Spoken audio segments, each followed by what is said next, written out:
Hello, my name is George and this is Peni.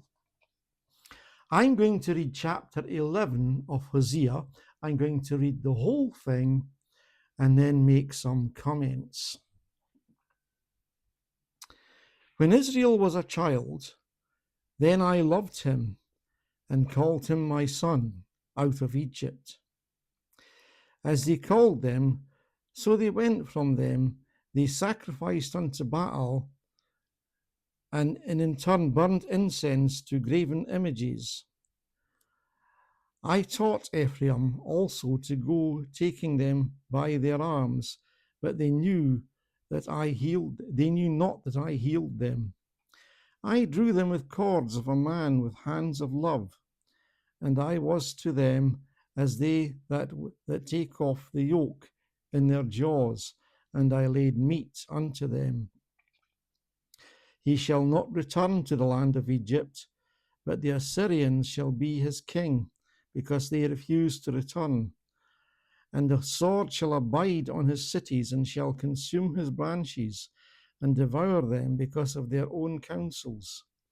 And my people are bent to backsliding from me, though they called them to the Most High.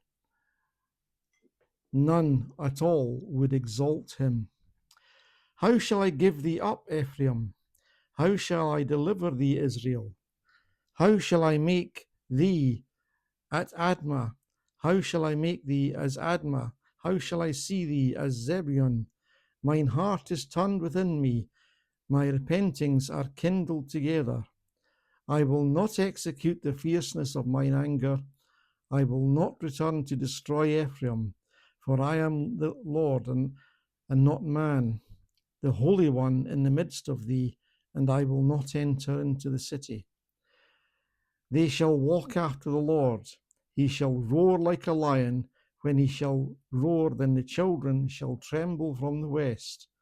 And they shall tremble as a bird out of Egypt, and as a dove out of the land of Assyria. And I will place them in the house with the Lord. Ephraim compasseth me about with lies, and the house of Israel with deceit. But Judah yet ruleth with God, and is faithful with the saints. The saints, of course, being believers, not people who have died, and the Roman Catholic Church has done their ceremonies and called them saints. They're being told here that all believers are saints. I am Saint George. And we can see here the dilemma, the father heart of God in the first 3 verses. When Israel was a child, I loved him and called him my son out of Egypt. Now, that is a bit of history, because the people of Israel were in Egypt. They had grown up in Egypt because they descended from Jacob, Abram, Isaac, and Jacob, and they had all gone there, father, all his sons and their wives and all their cattle. And God had used Moses to call them out of Egypt. And he's reminding them about this. I called you out of Egypt like a father. And he goes on to say, I drew them with cords of a man with hands of love, and I was to them as they take off to the yoke in their jaws, and I laid meat unto them. Now, there came a point where the Egyptians did lay a yoke upon them. They treated them as slaves, and life was hard. Indeed, there were times, though, when the people of Israel thought about going back to Egypt, because remember all the leeks and onions by the Nile. It's easy to remember things not quite as they were. Life was hard for them after Joseph and all his family were gone, and their descendants were still there, and they grew in number, and the Egyptians felt threatened by the number of Israelites that were living amongst them, and said, let's make them slaves. And they worked under a terrible terrible yoke. A yoke being something, a bar that binds animals together, and they have to move together and grind the corn, and it was a dreadful life. And he's reminding them, I delivered you from that yoke and gave you meat. I gave you what you needed, because such was my love for you, the love of a father. And I delivered you from Egypt, and I healed you. And you didn't perceive that I healed you.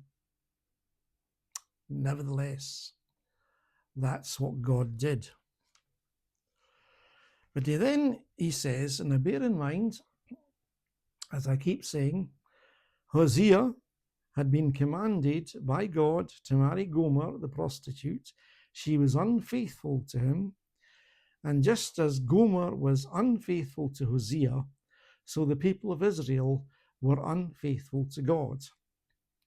And they were watching this being acted out by Hosea and his disgraceful wife, and all the pain Hosea was going through, so that they could see that you are causing God to be grieved, causing him to be hurt by your behavior, and you're bent on rebelling against him. And so in verse 6 it says, and the sword shall abide on his cities, and shall consume his branches, and devour them because of their own counsels. They had decided, we know it better than God. We are going to do things our way. And they were sacrificing to the Baals, or as I was taught at university, Baal, but we tend to pronounce it Baal. They were sacrificing to a false god. And this hurt and angered the one and only real God. And he's saying, I am going to punish you. I am going to put you in exile. The people you've trusted as your co-partners are going to be the people that I'm going to use to carry you off, and you will be invaded. The Assyrians cannot be trusted. They're going to invade you. You're not going back to Egypt. The Assyrians are going to invade you. I'm going to use them as my instrument of punishment. You know, when I was a boy, we used to get a spanking. And it would be painful. But it was for our good. It was to draw us away from being bad. And God is saying, I'm going to punish you in the same way you get a spanking, so that you come back to me and realize I love you. I previously said, I love you no more. But what God is saying, I am going to punish you to draw you back. And when I draw you back, I will love you again. However, at this point, they are stiff-necked people and determined to go their own way. It says, and my people are bent to backsliding from me, though they called them to the Most High, none at all would exalt him. God wasn't being exalted amongst his own people.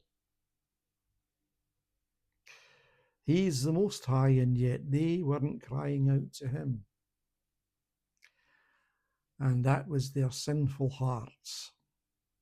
We say we make mistakes, but the truth is we do things out of sinful hearts and rebel against God, and God has to do something to get our attention and draw us back. And sometimes it might seem very extreme. And I'm certain that Hosea thought it was extreme having to be married to Gomer. So anyway, in verse 7, God expresses that they are bent on fighting against him. But then we have to compare that with verse 9. I will not execute the fierceness of mine anger. I will not return to destroy Ephraim, that's Israel. For I am God and not man, the Holy One in the midst of thee, and I will not enter into the city. God is saying, a man would destroy you. Mankind would destroy you. But I'm not a man. My heart is towards you, even although I'm angry with you. So I'm going to see to it that you're punished and taken into captivity. I will not destroy the nation of Israel. But a man, mankind, with a sinful heart would do that if they had the chance. And so we see this contrast here, that God is drawing them on out of love, but at the same time punish them, strangely enough, out of love, not out of anger. God is not going to just vent all of his anger and destroy them, because God could have destroyed them just like that. One word and that's it, you're destroyed. God could only speak and say, die, that's it. But he wouldn't do that. God is keeping his power restrained and warning them. You know, God is always restraining, not venting his full anger at us when we are fighting against him.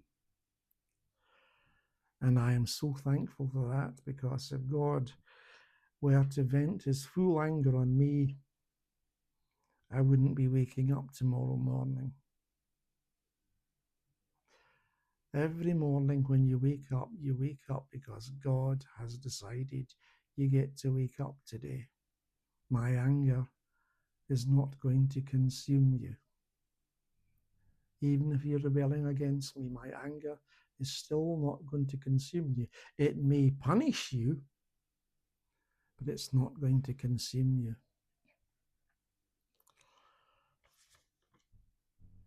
And the final verses,